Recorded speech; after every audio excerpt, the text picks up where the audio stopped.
मैं नगर पालिका चेयरमैन के पद के लिए उम्मीदवार हूँ।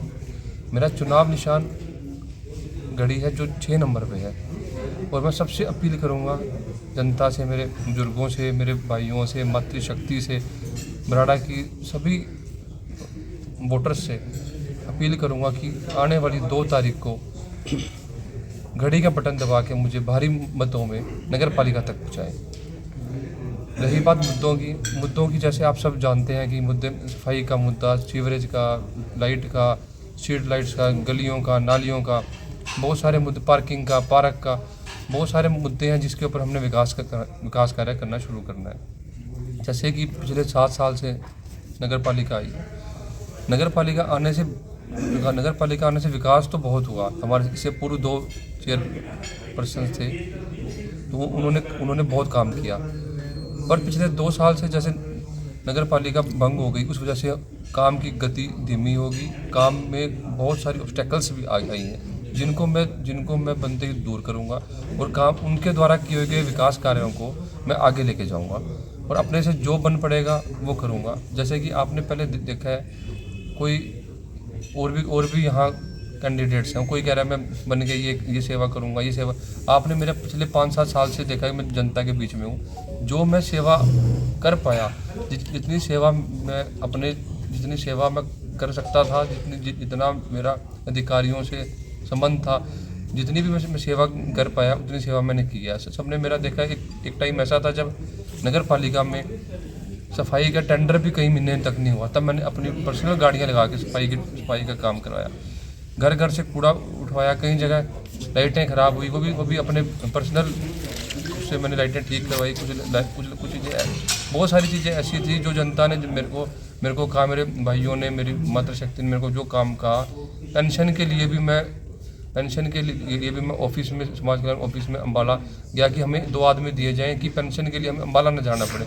वहाँ से भी एप्लीकेशनें लिख के मैंने यहाँ पे 2 आदमी ऐसे प्रोवाइड किए जो मंगलवार और बुधवार को बैठते थे, जो हमारे बुजुर्गों को पेंशन के लिए अम्बाला जाना पड़े, बराड़ा से ही काम चले। बहुत सारे मुद्दों पर मैंने लड़ाई लड़ी है। बराड़ा में भविष्य में आपने कोई विकास के लिए विशेष रूपरेखा तैयार की है? बराड़ा के लिए पूरी गाइडलाइन मैंने तैयार की हुई है। सबसे पहले तो सड़कों के साथ टाइलिंग, बहुत जगह टाइलिंग अभी पेंडिंग है। कई जगह नालों की अंडरपास से लेके फ्लाईओवर से लेके और तहसील तक नाले की दिक्कत है। मौजगढ़ से लेके और STB प्लांट तक नाले की दिक्कत है।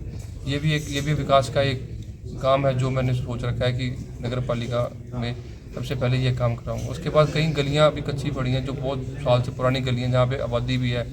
कुछ गलियां ऐसी हैं जहाँ पे स्कूल है, बच्चों को जाने में दिक्कत है, वहाँ भी अभी टाइल्स लगने का काम पेंडिंग है। और भी बहुत सारे काम हैं जो नगर पालिका हमारी, हमने जो विकास उसमें किए हैं कि हम इन कामों को प्रायोरिटी बेसिस पे करवाएंगे। बराड़ा के लिए आप जो नया चेहरा नहीं है, तो आप जनता के बीच आप जा रहे हैं, कैसा रिस्पॉन्स मिल रहा है? बहुत बढ़िया रिस्पॉन्स मिल रहा है। जनता का बहुत आशीर्वाद, बहुत प्रेम, हर तरह से सपोर्ट मेरे को मिल रही है और मैं उम्मीद करता हूँ कि जनता मुझे नगर पालिका तक भारी मतों से पहुँचाएगी। तो वो भी एक बहुत बड़ा अभाव है, जिस ज़मीन के करके शहर का साइज़ हर साल घटता गया और अब तो बिल्कुल ख़त्म होने की कगार पे है। मेरी कोशिश ये रहेगी कि रामलीला जो भी क्लब है उनको साथ लेके उनसे टाई अप करके हम इस समस्या को भी दूर करेंगे, ताकि हम बराड़ा का नाम फिर दोबारा सुर्खियों में आ जाए। जनता का आशीर्वाद, जनता का प्यार, जनता का सपोर्ट, ये 3 चीज़ें अगर मेरे साथ हैं तो मैं मानता हूँ कि जनता मुझे नगर पालिका तक पहुँचाएगी। रही बात फाइट की, कोई भी कैंडिडेट कमज़ोर नहीं है। उस परम पिता परमात्मा ने जिसके भाग्य में लिखना है वो लिख चुका है। काम मेहनत करना हमारा फ़र्ज़ है और मैं अपील करता हूँ जनता से कि मुझे आशीर्वाद दें।